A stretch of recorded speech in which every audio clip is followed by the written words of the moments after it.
Well, hey there, how you doing? Dave Fennoy here, another Wednesday, and of course, another Ask Dave Fennoy Anything, and it is 6 p.m. Pacific, so here I am on Facebook Live with you. A reminder, these Ask Dave Fennoy Anythings live on my YouTube channel, Dave Fennoy Voiceover Training. Please stop by and subscribe. If you are interested in voiceover training with me, you can stop by davefennoy.com and sign up. You can book yourself packages of 1, 5, 10, or 20. And if you sign up, you'll get information coming to you on a weekly basis. Also, I should always do this, I guess. I have Twitter, and I promise I'll use it more. So if you'd like to follow me on Twitter, at Dave Fennoy. And I've talked to a few people about the workshop I'll be doing February 12th and 13th. I didn't realize Sunday was that Super Bowl Sunday when I booked that. It's okay, I'll only miss half of the game. But voice acting for video games, and if you are interested in that, the participatory positions are sold out. But if you would like to be a fly on the wall who gets to see and hear it all, what most people call it is auditing, but I like fly on the wall better. Stop by terryberlandworkshops.com, and there are still more spaces for auditing. All right. Let's get to our guest. I was introduced to this young lady. I'm not sure I should call her young lady. This woman, this doctor, by a voiceover buddy of mine, who met her and thought, wow, you guys should talk. And I absolutely have to agree. She is in the voiceover business, but she came in through the back door with AI voices. So without further ado, let me introduce you to Dr. Rupal Patel. And there she is. Rupal, how are you? I am great, Dave. So nice to be here with you. Oh, it's nice to be here with you. We had a wonderful conversation a week or so ago, and I was just really impressed with what you're doing and, more importantly, how you started. Now, you have a business. It's called Vocal ID. You're Boston-based. And, right now you've gotten to the point you're working with professional voice actors. But what was your inspiration for this business? How did you get started? Yeah, so it started a long time ago, probably close to 2002. Not the company, but the idea. I am a professor of speech and language pathology and computer science at Northeastern University here in Boston. And at that time, I was working with people with speech disorders and actually those who have to use devices to talk. And what I was finding in my research is that many of these people can still control aspects of their voice. So what we wanted to do, I had this idea of we could build a voice for them that sounded more like them by kind of crowdsourcing voices from everyday people and creating a unique synthetic voice for someone who has to use a device to talk. Say someone like who has ALS, or a child born with cerebral palsy, or someone on the autism spectrum. They use a talking box, but that voice sounds generic. I wanted to make that voice sound more like them. So getting away from that, how are you? My name is so-and-so, and it's nice to meet you. Exactly. One of the things I noticed, because you were working on this, you were meeting a lot of people who did not have speech. Right. And so many of them just sounded the same. Exactly. And this is a couple of decades ago, before the Alexa and Google voices and all of this. And so literally they had a talking device that had the same voices, regardless of whether you're a little girl or you're a grown man, the same voice for various different devices. And the thing was, they still had some residual vocal control. And so what we wanted to do is build a voice that felt like it could belong to them, kind of like, it's a voice prosthesis, so that prosthesis should reflect who that person is. And voice is identity. And so that's where it all started as a research project, and then got spun out years later as a company in 2015. Okay. Now, how did you get to the point with this that you said, well, maybe there's another application that we can make some money on with voice actors? How did you come to that? Yeah, so initially when I started the company, really the focus was on making voices for people who couldn't speak, and we were just trying to make them, available to people. And the technology in 2015 is actually was quite different than what it is today. It was still concatenative speech synthesis. If you know what that is essentially gluing together little bits of speech and kind of recombining them. In the last few years, as the Alexa, Google Home, and all these headless devices have come into play, there's been more and more interest in developing the speech synthesis technologies further. And so there's been this huge renaissance of technology development in this last decade, I would say. More so than, there's a ton of work in the 1980s that DARPA had funded, so the Defense Department of Defense had funded. And then it kind of, when it got to a point where we could understand what these speaking devices were saying, it was kind of just flat for sure. No, we got it where we want it to be. We can stop now. Yeah, as long as you understand it, good enough, right? But then as we started seeing more and more things talking, there was more research that was starting to happen in this area. And by late 2018, 2019, where there was a new kind of technology. I don't know if you heard or saw this demo by Google called Duplex, where essentially the machine called, or sort of it was a fake, but it was like calling restaurants and I think hair salons. And making appointments? Making appointments, right. And it sounded real, like very real. And actually there was a little bit of backlash to it because people thought, well, why didn't you tell me, that this was an automated agent that was making the call and so on and so forth. And so there was a lot of reluctance to the technology initially. But that sort of sparked a lot of development in the area of, can we make a machine or build a voice that's more understandable? And it's more, also it has inflection, it has cadence, it has all of these things, and does what you and I do when we speak. We don't just speak in large blurts of words. We pause, we take a breath in between.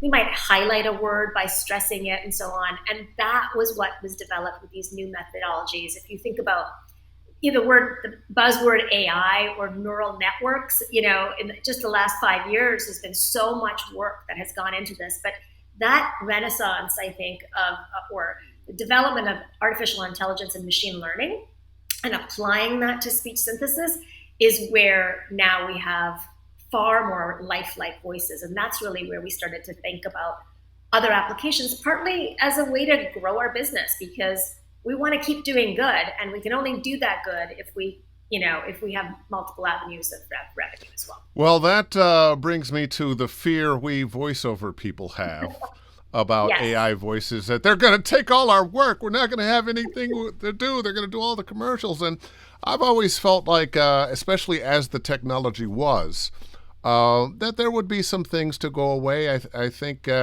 when you're going into a restaurant, a fast food restaurant, you're there in your car. Nothing wrong with an AI voice there. Take some strain off the person that is taking your orders, maybe, or you've got a company that wants to give instructions on how to put this product together or how to use this product. I could understand that. Certain things that need less of the human touch, less of the human heart, less of the human nuance. Right. I could see AI voices for that. Yeah. But the idea of commercials, cartoons, major narrations, audiobooks, video game voices, kind of scares the bejesus out of all of us as voice actors. And I still, in my heart, don't believe that most of those things will go away. And even if there's a bigger market share with AI voices, Mhm. How do we work it out so that it's of benefit to society and a benefit, excuse me, to the voiceover industry, the individual professional voices? What's your take on how you keep us in business? Yeah, I actually don't think it's an either or game. And I think some of the things that you described, like cartoons, commercials, and so on, it's a long stretch before AI voices can do what the human voice can. So, the human voice, as you know, as a professional, right? There's things you do. I mean, all of us talk. Yet when you speak and you use your voice, it is so much more of a controlled way of using your voice. I mean, you teach this, right? We talked Yeah. about the lessons and so on. And so the reality is there is more and more audible content. That there's a demand for audible content. That's just skyrocketing, right? Most of us are listening to content, any kind of content, more than we're reading it. So we can't keep up with the amount of information content that's being generated. And most of us are listening to podcasts where there's audible content is the number one way that we are receiving information these days. And voice talent can't always generate that, right? Because there's just so much. And a lot of it is also becomes stale if it's not audible within a few hours, right? It's not What you mean by necessarily, that? The information is stale. yes, the Like information. like a news cycle. You need to get this information out now. Right. A day or two later is too late. Exactly. And so that's already happening, right? So in terms of how is text-to-speech technology being used to make news headlines and information audible today, it's going to a generic voice, a voice like Amazon Polly voice or a Google voice, or Siri's not really used in that way, but you get the idea. It's Yeah. going to sort of one of these big voices, right? And yet, why couldn't that voice be Dave Fennoy's voice? Why couldn't the headlines in, I don't know, Cleveland be your voice? And I think so there's two things happening right now. One, so much content is being made audible, and if it is short like segments of audio that are frequently changing, oftentimes that's not even going to go to voiceover. It's going to go to some other methodology to turn it into an audible format. And so what we're doing is we're saying, rather than it just being the big companies and the big five sort of like, turning that content into audible content, there's ways to actually democratize this. So all talent of all sizes can actually participate in that new economy. And primarily for Vocal ID and for me, given for the mission, for us, it's about how do you make those voices that we typically don't hear on radio, on TV, in our products and services, be voiced by the voices we hear in our everyday lives. Why is it that we hear a very small segment of our world and we don't really hear the diversity that we experience in everyday life in the audible format? And I think that that's really important. Well, that's interesting. I'm gonna back up a bit of my history. We were talking about Google Voices. I'm one of the Google Voices. Yes, One totally. of the things Google did was decide that you can choose a variety of different voices, so male, female, different ages, different races. Yep.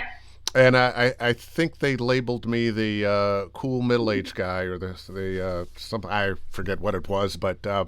my wife won't let me have it in the house. She thinks it's the devil. But now, one of the things we worry about as voice actors is we're in business. We are in the business of voiceover work, and I got a very good payday for being one of the Google voices. However, there are no residuals. There's no, there's a part of me that this should be an ongoing payment. I look at the story of the young lady who is the Siri voice. And she got paid by a company, and then they sold it to Apple, and she didn't see another nickel. And really, this is millions of dollars worth of work as far as I'm concerned, because of how long it's gone on. She should still be getting paid. as far as I'm concerned. And I think that is the fear of most voice actors, is that somebody's going to take my voice, I'm going to get pennies, and then it's going to be used forever. I'll never see another dime. But when we were talking before, I think you had an idea about when people use the product, you get paid again. Yes. Tell me about that. Yeah, well, I think it's really, like you said, that's the fair way to do it, right? That there is a revenue share with the voice talent. If their voice is actually so identifying, and it's not something you can switch out or change like a password or whatever. And so if we're going to have, as these voices become more and more realistic, essentially it's a way to proxy you into that role, right? And so there should be some revenue share, which is what we're doing. The thing is, though, when you go back to the Google and Siri voices, for example, though, Susan Bennett, the woman behind Siri, and you behind that Google voice, okay, there's a handful of people, handful of voice talent like you guys, who got these big paydays and whatever, and maybe there's some residual that should be happening or whatever. But there's so many other voice actors that are not in that market whatsoever. And so when I think about what is possible, and yes, it's great that you were selected for that job, but it also means that there's limited choice in terms of what people can choose. Like, there's only a few Google voices. That these companies are not in the business of making lots of voices. They're in the business of selling search engines and all that. Yes, they do some of these things. They make your voice, they make some celebrity voices and so on. They make what they need to do, so that's the bare minimum of some variety, but it's not necessarily their business to say, okay, let's kind of broaden this, because that's not what they're into, right? These days, Google and Alexa have enough money to do anything they want when it comes to technology, but at the end of the day— go to space. Right. So most voice actors will never become a Google voice or an Alexa voice or any of those. And that's actually, I think, what we're serving is the idea is to say there is a way, not to go become an Alexa voice or a Google voice, but to have your voice and monetize it in the artificial intelligence ecosystem. And I think there will be a need for choice. Right now, there are more things that talk than there used to be 2-3 years ago, but the amount of things that are talking, that whether that's appliances, whether that is applications or whatever, is skyrocketing. So you can't have the same voice talking to you if it's your refrigerator, if it's your device, if it's your book app, whether you're and maybe you want choices on what voice your refrigerator and your stove, and maybe different choices for different things. So you got a male voice for your refrigerator, and maybe a nice French lady, she's talking to you for your the mind goes crazy. Yeah, the context matters, right? Like, you don't speak the same way to everybody, and so the context will matter, and the preferences you have may change too. You might like one voice for this situation, but a few years later, you might actually find that annoying. So it's kind of interesting to think about voice like personas and personalities in your life, right? It's interesting. When my car started talking to me, giving me directions and whatnot, I thought it would have been a great idea. As a matter of fact, I tried to market myself to some companies, and they weren't interested, not so much in me, but they weren't interested in, oh, well, we've got our voice, we don't need to go through that again. And of course, at that time, the technology was such, it takes a long time and a lot of copy to get a voice that you can have say just about anything. I know when I was doing the Google work, it was 10 days, 4 hours a day. It was some of the most specific work ever, how close you could be to the microphone. As a matter of fact, if the engineer was over there to the side of me and there was a wall over here on the other side of me, on this wall was tape that, my head had to be where it was in the right color tape. The microphone had to be where it was in the right color. If I went too far forward, too far back, no, you got to move. Don't take a breath and start. Yeah. It was very, very exacting. And like I say, it was 4 hours a day for 10 days. Yeah. It's easier now, isn't it? Oh, it's much easier now. Much, much easier now. It's also different.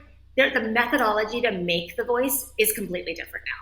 So, in those cases, the reason that we have to be so careful about the mouth to microphone distance and all of these things is because literally you were gluing together little bits of speech. You were taking consonants, or not consonants, but phonemes, sounds, sequences of 2 to 3 sounds, and cutting them up into little atomic bits and then recombining them. And if the pitch didn't match, you had to have another segment just like that where the pitch track matched more, so that when you glue them back together, the pitch doesn't feel like it's jerky sounding. So the reason that we're so much recording is because you had to have sounds and all sound combinations, and also the melodic combinations that you needed to be saved, because those saved bits then could be recombined in ways that were novel in the future. Today, what we do is we get, you can make a synthetic voice today with as little speech as you want, but it's just not going to sound as much like you. So we start with a base model, and then from there, we adapt that base model typically to you. So if I only had 5 minutes of your speech, and if I adapt the base model to your voice with only 5 minutes of speech, it's going to sound you like, but not very much like you. It's going to sound a lot more like the base. Just like think about a soup stock, and if you're trying to, change it to whatever soup that you're trying to make, right? And yet if I had about a half an hour of your voice, now it's starting to really make sounds. It's starting to really sound like you, but it doesn't really have the cadence of your voice. It has the pronunciation of your voice, but not the cadence. When we get about 90 minutes of audio from the individual that we want to make the voice sound like, that's when we can get both pronunciation as well as cadence. And that's really our formula for how much speech we try to collect when we're creating a synthetic voice for someone, a voice actor, or someone who needs it. Wow. Let me invite people to ask questions. Because I know I have a number of questions going on that I'm going to ask in a minute, but a few people have, Jody Krangle, I think you may have met her, or she's heard you someplace else. I have. Yeah. And of course, Jody is well known in the voiceover business. She's saying hello. Craig Young, concatenation. What was that word? Vocal concatenation. Okay, and define that again. Concatenation. Yeah. So concatenation is to concatenate something is to glue things together, right? Okay. To join them together. So voice concatenation was the methodology before, where you were gluing together little bits of speech to recombine them. So concatenation is now old. Yes. And Gemini Life, I love this, and it warms my heart. I'm a social worker turned voice actor, so I love the idea of possibly helping someone by providing a voice prosthesis for someone in need. And I'm going to say it again. When I watched your TED Talk, it was like, how come no one has thought of this before? We were so used to hearing, hello, I am a professor and this is my voice. And then you'd find somebody else that much younger, different sex. Hello, it's the same voice. It just doesn't make any sense.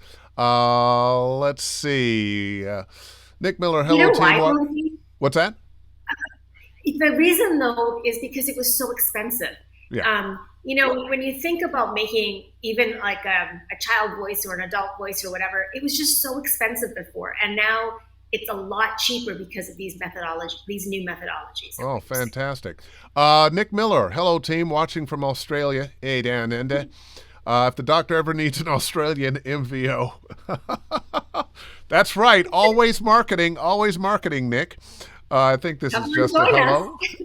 Hey, Dave. Hey, Dr. Rupal. Let's see what Michael Glover. Okay, you guys are going to need Michael Glover voice. We can work together. We can work something out. You have people call my people. Very good info. Thank you. Let's look at a couple more here. Linda Baker. This is so interesting. Thank you. Well, thank you, Linda. And you know what? I love it when you just say hi, guys, but I really want to know what questions you have. I have questions of my own, but what questions do you have? What comes to mind when you're listening to this? And there are no stupid questions, and I'm sure you're going to have something great to say. Troy Allen, when you create a synthesized voice, is there a script, or do you basically just have the individual have to speak naturally for X amount of time? That's a good question. It's a great question. Yeah. Ideally, if we had all the money in the world, you would actually just have people speak naturally, and then transcribe that by human machine, like by humans, and make sure that you get it exactly right. And you transcribe exactly what they say, because then you're going to get a conversational voice. When you type anything in, it's going to sound more conversational. The problem with that is it's just too time consuming and expensive. And so typically the way that we do it right now is we give them a script, but those scripts are customized. So if I'm trying to make a voice for you to be able to use in a customer service application, I'm going to give you some scripts to read that are more customer service like scripts, so that I can get the cadence of how you say those things in that kind of a context. Not because I'm trying to record you saying exactly that stuff, but I'm trying to learn how you say that kind of a script in terms of not only your pronunciation, but also your cadence and the melody. If I wanted to actually make an advertising voice for you, or something for imaging, for example, I would kind of give you a portion of the scripts that have to do with imaging, right? Or advertising. Because we have to, it's not just learning how you say sounds, but it's actually learning all the things around it, the voice quality. If I'm talking to an infant, I talk very differently than if I'm talking at a professional register, right? And so those things are being mapped. So what we're giving the machine is audio samples with time-aligned transcripts of what the person said. And then we're feeding that to the machine, our algorithms, and those algorithms are learning the patterns. And they're very impressionable learning machines, because if you give it even a little bit of data that is peculiar, it likes peculiarities, and so it'll kind of stick to that. And so we have to make sure that there's enough data and enough variation for us to know how this thing is going to behave, the model is going to behave in the future, when it doesn't necessarily have only one or two. Like, it doesn't have anything to go by, to determine how it's going to speak. Let me hitchhike off of that question, which I thought was a good one. You have a script, but what if you wanted something that was much more conversational? So maybe you had a script with the kinds of things you want to say, and then perhaps ask the person, tell me a story about, something that happened in your life. Also, what about character-y voices? The idea that somebody could have a cartoon voice that wanted, yeah, I'm the toaster. Hey, your toast is ready. Those kinds of things. Or somebody wants something that's just soothing to wake you up in the morning. And have you thought about going down those avenues? And I mean, the ideas are just flying out of my head now. Yeah, we do. So we typically make sort of like a voice for the person, and then we might make some what we call styles. So the cartoon voice would be a style. So we have a voice actor right now, Tim, who has made a voice, and now he's doing actually a smaller set of recordings for his cartoon voice. So what you can do is, once you have his general voice built, you can then adapt the cartoon voice to the general voice. So you only need like 150 sentences to make then that cartoon voice that sounds like him too, right? Because you're essentially, what you're trying to do is learn how this person speaks, and then how they speak in their different styles. When you mentioned the thing about asking them a question, like an open-ended question, and having them respond, I think ideally, so right now, the one issue I would say is that we want to use these AI voices in a conversational context, yet the way we record them, or the way we gather the data to train the machines, is by having people read. And read speech is different than spoken speech, right? But that is only because of resource constraints. It's only because it is very difficult when you just start, extemporaneously just speaking. You'd have to go in manually and tag all of that. And that's costly. So once we can figure out how to do that better, so one method people would say, well, just use Google Transcribe or speech recognition to do that. Speech recognition is about 70% accurate for actual conversational speech. It sucks. It's not going to give. We need time aligned. It sucks. Is that a technical term? Yes, it sucks big. It's like it's bad. It's not good for time aligned data, which is what we need. Yeah. Yeah. Wow. When you talk about people have to read this information just because of time, I think one of the things you might want to look at is who the voice actors are and how conversational they can make it. The idea of instead of reading it like this and hi, this is this information that I'm giving you, would be hi, this is this information that I'm giving you. I'm talking just gliding over the words the way we ordinarily do. I tell my students, look, we're translating the written word into the spoken word, and they're two different things. Let's see some other comments here from some people. I'm going to flip to that, and that way we can get, I think we saw, oh, okay, Linda Baker. I want to know how to audition for this kind of work specifically. Recommendations? That's an interesting question.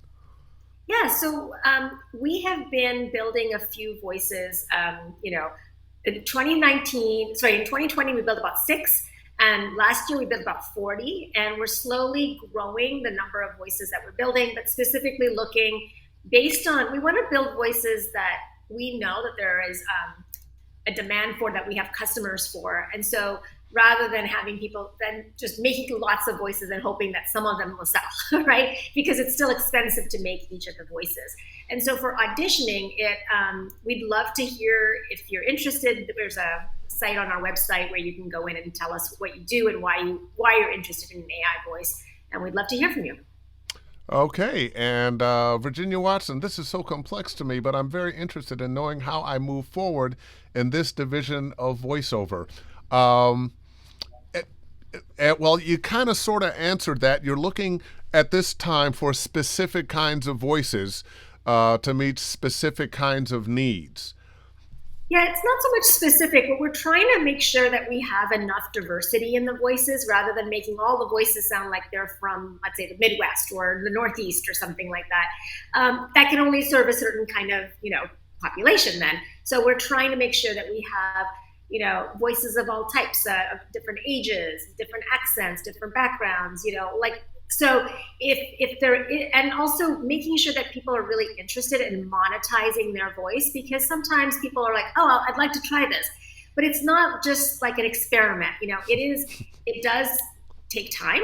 It's an effort on your end as a talent. It's an effort on our end and an expense on our end to make the voice. And then we have to jointly monetize it and market it so that we can get it out there so people can use it and start consuming it. And I think there's that part I'm so excited about, that now talent are starting to ask these questions. 2 years ago, it was more like, oh my goodness, this is going to be the end of our business. And I'm actually really excited to see people saying, how do I get in? Because I think that we've started seeing the wave change. People don't see this only as a threat, but also as an opportunity. And I think it's wise to be really, to ask, how am I going to be compensated?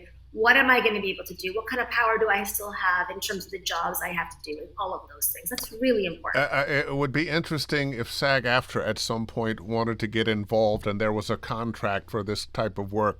Another question here, Craig Young, how long does an entire mapping process take?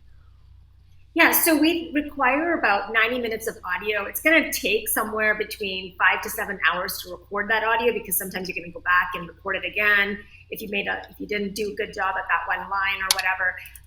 And the other thing is we also need you to review those samples.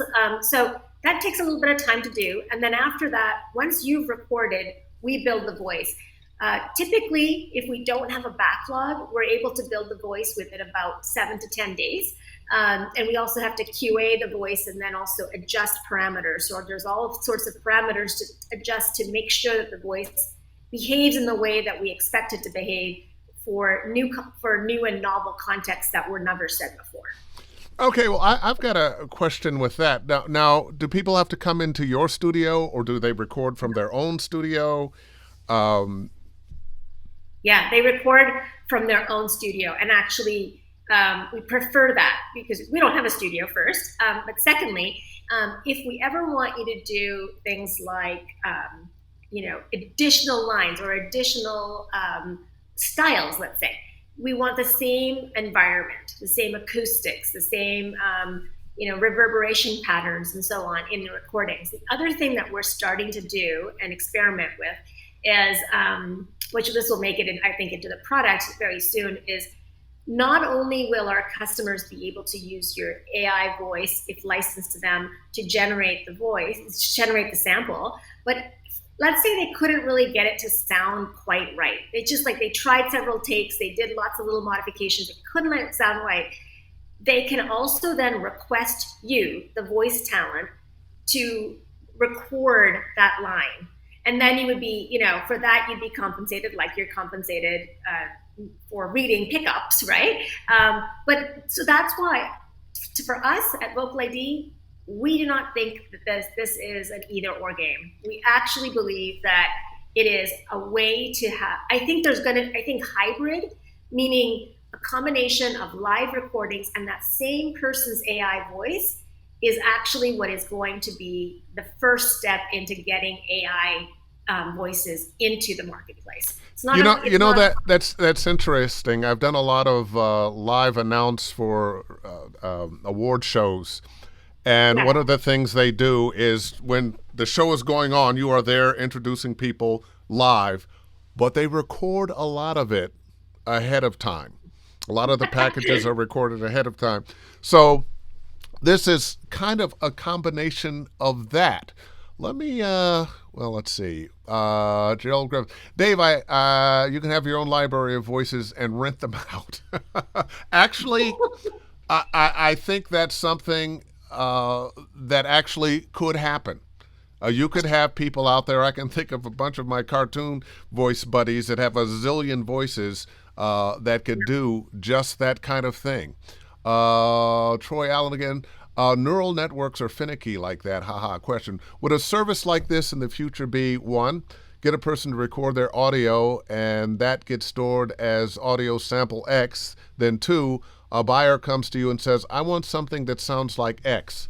I think that's kind of what you're saying. Maybe you've got a teenage girl voice that, that's kind of California. And maybe you have a client that's looking for that, or looking for East Coast professor voice, or whatever it is. A library of types. And I could see individual voice actors putting together their own little library that could be marketed. Interesting. The possibilities. Kenneth Blackman, what's going on, man? Hi. Will this algorithm be available to reproduce historical voiceovers or figures? Wow. Lincoln, Maya Angelou for museums or e-learning. Ideally, we'll be able to text-to-talk speech recognition. Just a thought, and it's a good thought because we have a lot of historical figures that it would be interesting to hear them say their own words. And perhaps some other things, a little shaky on the other things. I know, what was the film that just came out? Roadrunner, Anthony Bourdain. Yeah. And with Anthony Bourdain, they used some AI to have him say things.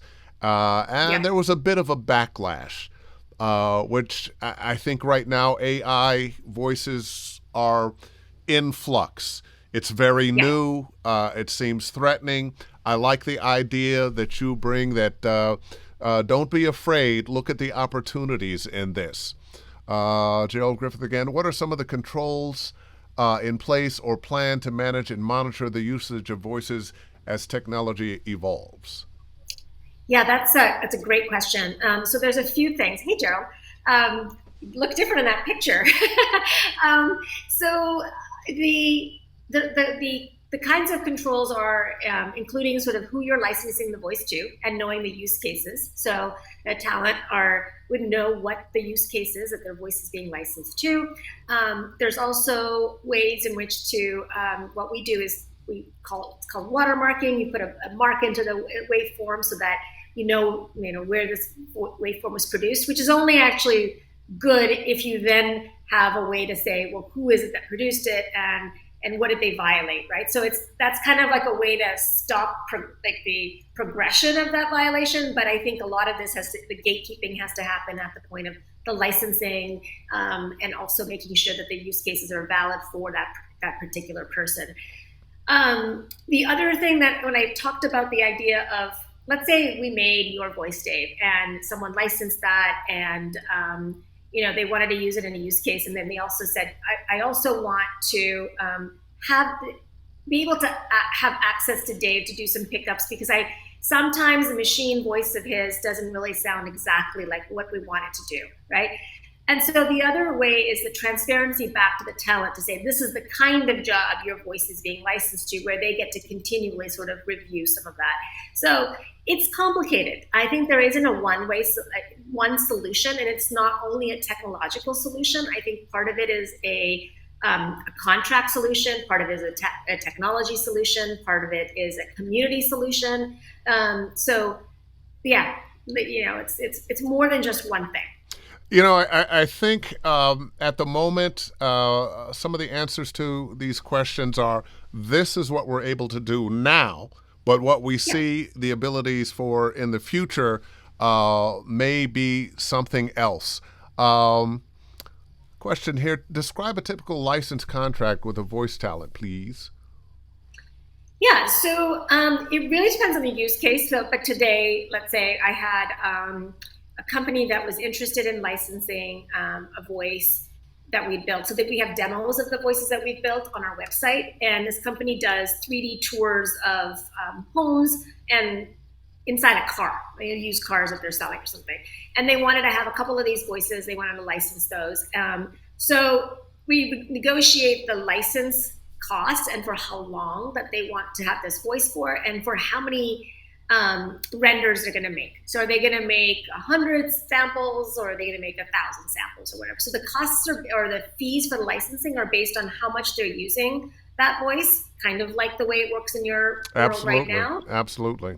There's a session fee and a usage fee. Right. So there's no real session fee. There's sort of a platform fee to use our platform. And then there is the fee of sort of, the actual units of audible content that they're creating with it. Okay. Michael Sessoms, I donated my voice many hours to Focal ID to help others without a voice, but now it's being used commercially? No, it's not. So if you donated your voice for people who couldn't speak, it was probably on the Human Voice Bank platform, and the Human Voice Bank platform and our commercial platform for licensing to companies are separate. And so we have two completely different databases. If you donated to the Human Voice Bank, that data is never used for commercial use cases. So if you wanted to have your voice built, we can't do it from that anyway. You'd have to re-record it to use for commercial purposes, because it's not high enough quality for commercial purposes in what we do with the voice bank recordings, because those voices have to be as small as possible to fit on an assistive device footprint, which the newer voices that we're building with voice talent would never, are just too big. They're such the files are too large. The files are too large, and it's a different kind of technology completely. Great. Got a question here. Shobo Siun. Hi, Dave. Does Vocal ID work with voice talents from Africa, or is it just basically voices in the United States? Oh my goodness, I would love voice talent from Africa. I actually was born in Zambia and lived there until I was 8 years old, and would absolutely love. We want that diversity. That's actually part of what we want to do is democratize this aspect of the voices that we hear in products and services. So why not? Yeah. bring it on. Okay, great. And somehow I knew that was going to be your answer. Um, okay, Troy, again, what's to prevent someone from getting that waveform and removing said watermark through audio magic akin to photoshopping out a picture's watermark? Well, that's why I say in terms of, so the watermark is not easy to remove like that, and it is a sonic watermark, right? And so it's not just audible, so it's not just visual, but it's also not audible so it distorts the signal. But like I said, it has to be, it's part of the solution. It is not the only solution. So the watermark, if it is removed, or people want to remove it, they're going to destroy some part of the signal as well. Okay. I've got another question here. What about your Parrot Studio? What's that all about? When we were talking before, you showed me a little bit of the technology, but talk about Parrot Studio, what it does, how you use it, the kinds of things you can do with it. Yeah, so Parrot Studio is kind of what it is an editor, right? So once you've made a voice, you have to have some way to type text in and then generate that audio. What we've built is Parrot Studio is a no-code audio production studio. So you put in text, and then what you can do is listen to how the synthesizer produces that audio. But if you don't like it, you can do things like highlight a part of it and change the pitch, change the loudness, change the tone. You can also select a particular word or set of words and say, I actually want you to pronounce it this way. So it's a very visual way of changing the way the voice sounds. Think about it like a director for your AI voice. So this is possible in all sorts of other text-to-speech voices as well. It's called SSML, the speech markup language. And SSML. SSML. And SSML is a bunch of code that you kind of say in brackets. I want to say this word emotionally, or as a question. I want to say this sentence in this way, and so on and so forth. That's a lot of it's a lot of overhead to try to make the voice and bend the voice the way you want it to speak. And so what we did is made a no code or a very visual user interface to take away that pain point for voice designers. Okay, now you've been following and being involved in this technology for a long time. Where do you think it's going to be 5 years from now? How much of a voice, how long do you think you'll have to record someone to get that voice print? And how many AI voices do you think we're going to be hearing in our everyday lives? Will everything talk to us? I got a bottle of water. It's talking to me. Yeah. Well, hopefully not your bottle of water, but I do think we're going to have more and more things. Like in the next 5 years, we are going to have like devices, applications talking to us. We're already seeing that. I don't think that's that far fetched, but I think the one interesting thing as we think about the metaverse is it might even be in these other virtual worlds that we're going to experience voice in a way we haven't before. Imagine you had a travel app where you can go experience the hotel and what it's going to be like before you get there. But you can hear this, the voices kind of like if I'm going to Spain or Barcelona, I can hear the Spanish and things like that. So there's ways to help us, especially in COVID times, escape from our real realities and experience worlds beyond where we are today. And I think that's what this technology is going to do. In terms of how it's going to sound, I think that right now we're so hesitant about synthetic voice, and we're kind of almost looking for something to be wrong with it. That sounds a little itchy, that sounds a little wrong, it sounds a little glitchy here and there. I think as we hear more and more of it, we're going to become comfortable with it. But the one thing is, I don't think it's about voice for information delivery. I don't really want everything to talk to me that is just blurting out directions to me, right? And, your food is ready, this is done, and I don't, some of these things clean the living room. I'm the rug, I'm dirty. Vacuum me. Yeah. No. So that's a very, I I think that's the first place some things go when a new technology comes into existence. But really, where this can make a difference, I think, is for social connection. So I think in education. So think about an educational app that can speak to kids of different communities in ways that make them feel more comfortable, right? That make them feel like this teacher understands their history, where they come from. Imagine second language learners not feeling uncomfortable practicing their English because the tutor also makes mistakes. So, it's a synthetic voice that makes the similar kinds of mistakes, or maybe it does it sometimes. There are worlds, I think, that we can change in that way. I think in medicine, or in senior care, imagine having a companion that speaks to you in ways that it knows you, it understands you, it really comforts you, for dementia patients, for older people, for when you're recovering from something, for coaches, meditation apps. I mean, there's so many applications. Those industries are not adopting synthetic voice today. What we really see synthetic voice being adopted in is in customer care, because we saw that there was a huge need during COVID. And I think we're starting to see that a little bit in advertising. But those are the places, I think, that the industries that take up synthetic voice in 5 years are not going to be one or two silos. I think it's going to be across the board. Well, it's interesting. I think this goes along with another area that we're concerned about that's been with us for a while, robotics.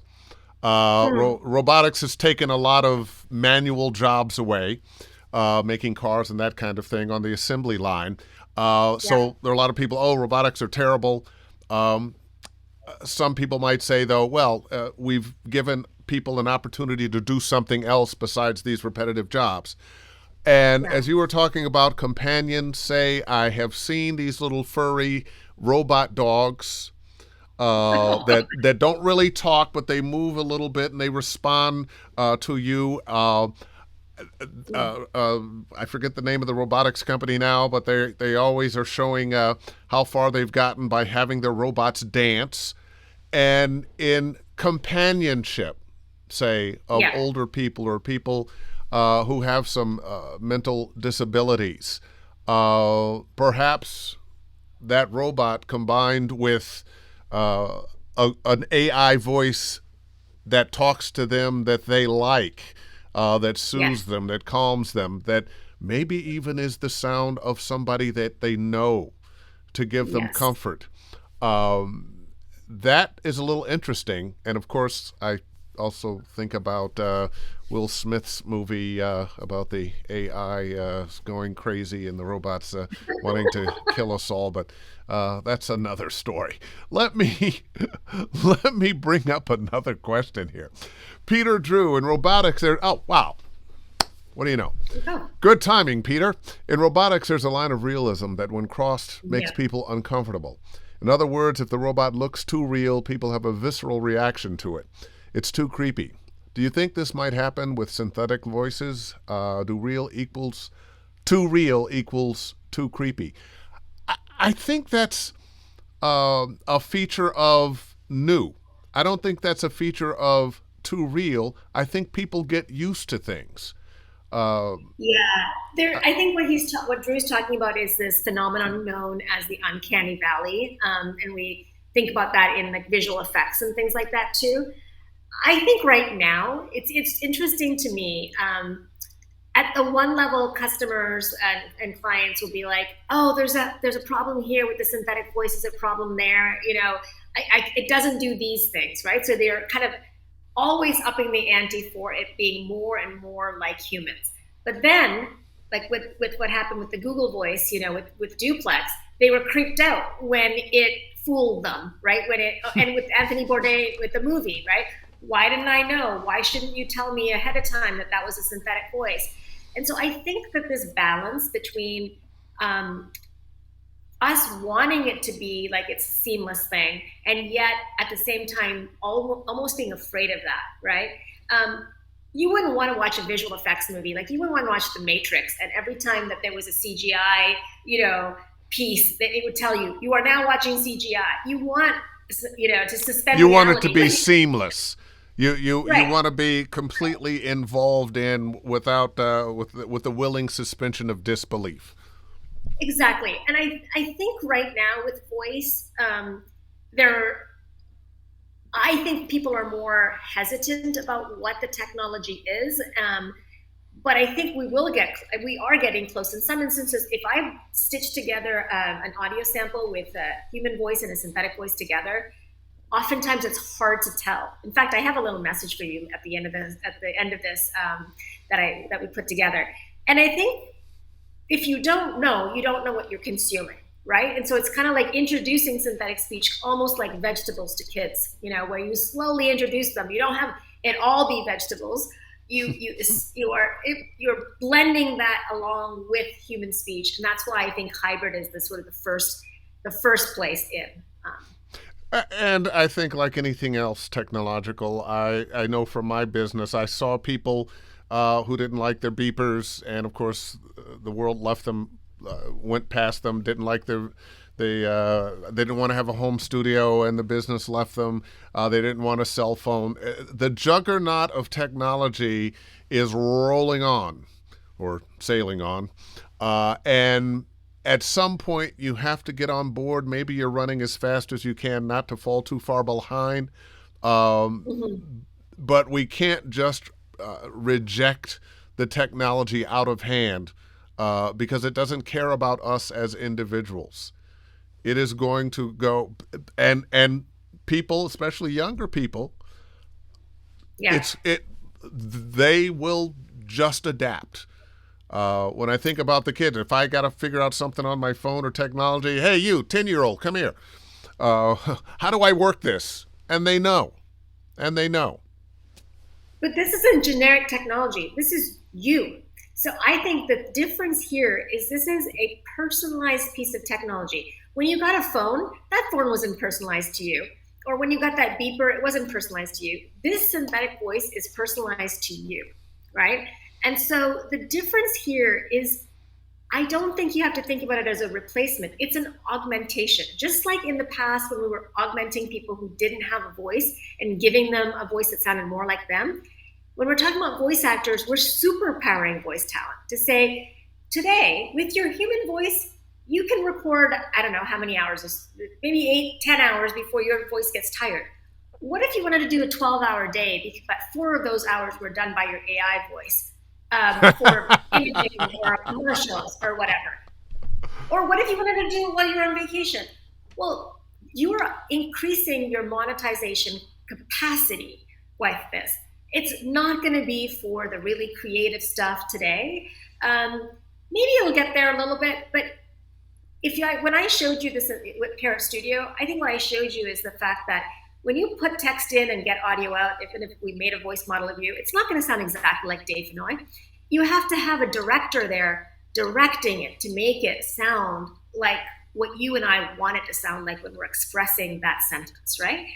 And so that is where the rest of this ecosystem comes into play too. It's like, this is a new tool for audio engineers and voice designers and this industry to learn to use, rather than to say, I will not let it in because I'm so afraid of it. And but could make so much we can't stop it.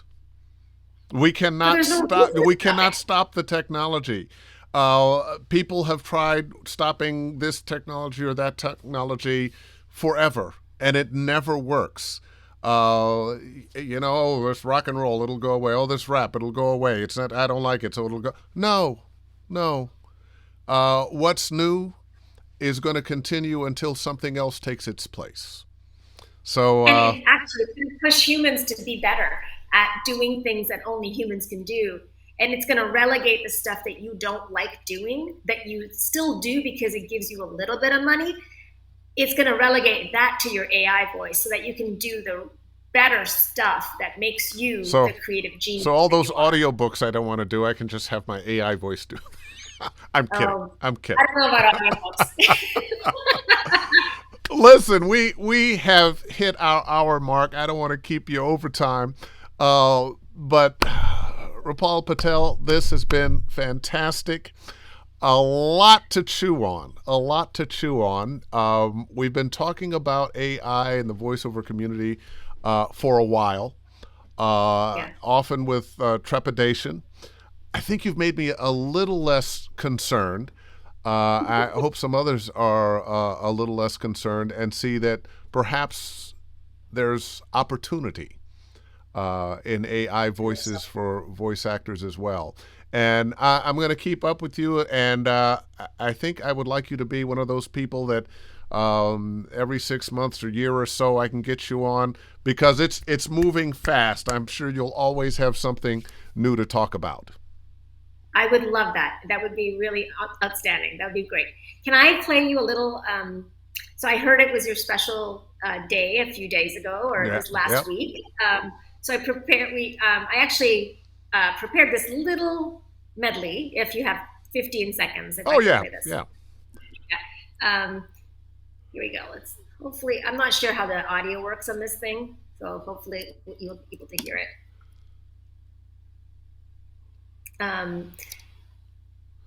It's a group of us at Vocal ID that had a message for you. So give me a second. I think it's just pulling it up.